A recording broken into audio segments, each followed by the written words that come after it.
Brière, bonjour. Merci de nous recevoir.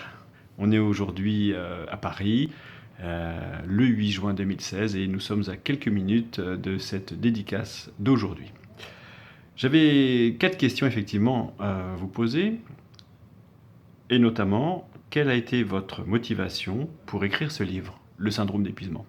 Oui, bonjour à tous déjà et bonjour. La motivation, c'est d'abord ce que j'ai reçu comme témoignage. Sur cette base, avec l'expérience professionnelle dont je suis détentrice, j'ai un peu fait des synthèses et puis je me suis dit que c'était un sujet relativement important sur lequel les personnes se positionnaient de façon très difficile.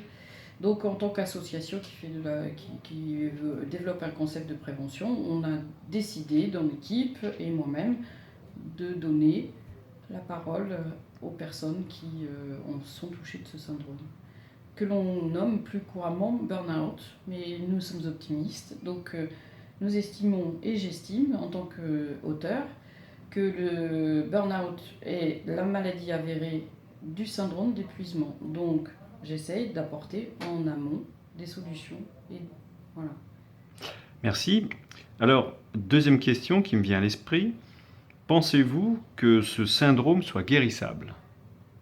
Oui, à partir du moment où on arrive à le détecter, à le repérer et à l'aiguiller. Il faut orienter les personnes qui sont touchées par ce syndrome dans les circonstances que j'explique dans le livre pour que les gens se sentent un petit peu moins abandonnés par rapport à cette grosse difficulté à assumer dans la vie en général, dans le contexte de cet épuisement qui est quand même un événement très difficile et douloureux à surmonter. Alors, justement, dans le fil de votre réponse, s'il est guérissable, pensez-vous que l'on puisse en faire de la prévention? C'est ce qu'on va tenter. On n'a pas trouvé peut-être la solution unique, puisqu'il n'y a pas de solution unique. Il y a un protocole, plusieurs protocoles dans le protocole. Donc c'est un syndrome, donc c'est complexe, difficile, long. Il faut beaucoup de regards et de nouveaux regards et surtout une personnalisation. Ça ne peut pas tomber sur chaque personne dans un protocole synthétique fermé sans ouvrir des nouvelles solutions particulières à chaque individu. C'est la complexité du syndrome d'épuisement. Merci.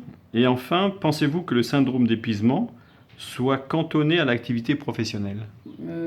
Alors, dans l'expérience et les enquêtes que j'ai menées, donc l'expérience depuis 1995 et les enquêtes que j'ai menées ont eu lieu en 2015, j'estime qu'en 2015, on peut penser que la vie familiale a un impact sur l'épuisement.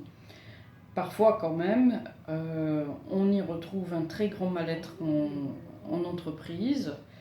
C'est pas systématique, mais disons que les deux à ajouter sont parfois très compliqués à gérer et propulsent les gens vers de plus grandes difficultés et un épuisement plus important. Mais on a le contexte aussi où ce n'est que exclusivement professionnel. Merci de ces réponses. Merci. Bonne chance à votre livre. Merci. Un petit zoom sur le syndrome d'épuisement, édition Fortuna.